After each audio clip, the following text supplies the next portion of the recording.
out of the opening with a playable position with winning chances, that's going to be difficult, especially when Magnus starts with 1e4. He always goes this way when he's happy with just a draw with white.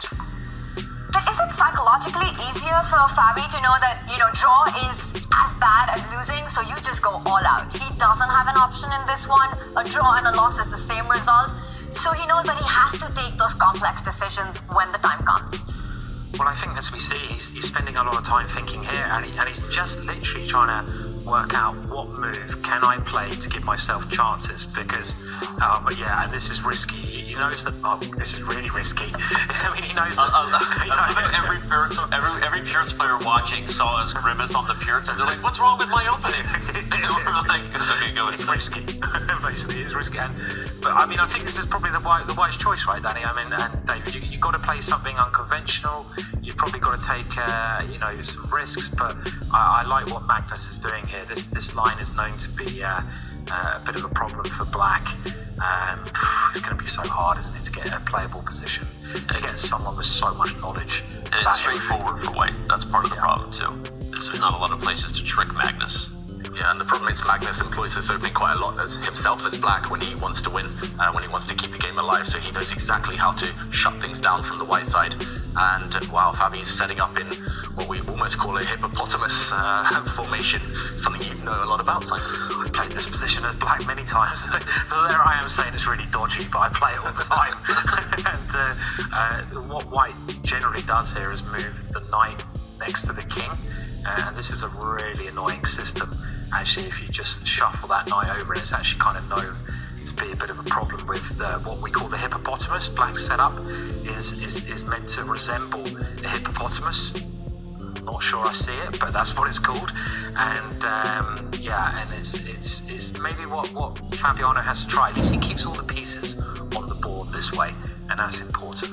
But Magnus knowing exactly how to approach this and move the knight to the right square, unsurprisingly. You mentioned it's called the hippopotamus. It's because if you imagine the B and the C pawn, which were in their original place, it feels like a hippo sort of leaning out of the water, with the head up. But now with this B and C pawn advance, the hippo's leaped out, and it's suddenly a very active position. What kind of animal is that? I mean, should we talk draw? You got the colors, right? You want to draw an animal here? We got time. There's only one game going. We're going to get into plenty of analysis. I'll draw. Give me a...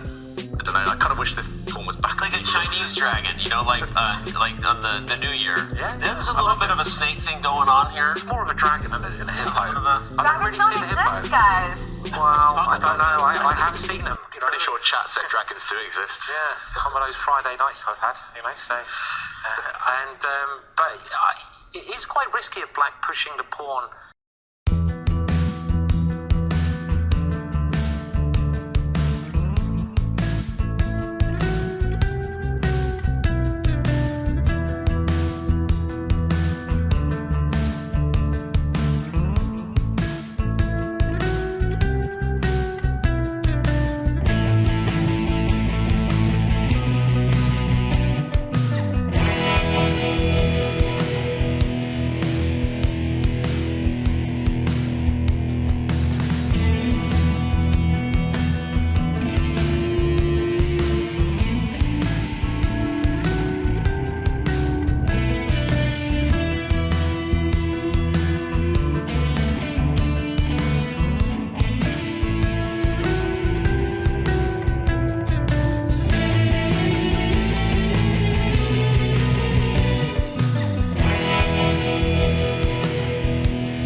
that badly. No, I think he's playing very well. Yeah. It honestly was that first game. Yeah. That first game where Magnus won the preparation battle. Magnus chose a weapon that Fabi didn't see coming, went right into the heart of the type of position that a lot of people avoid against Caruana in those white sides of those open Sicilians.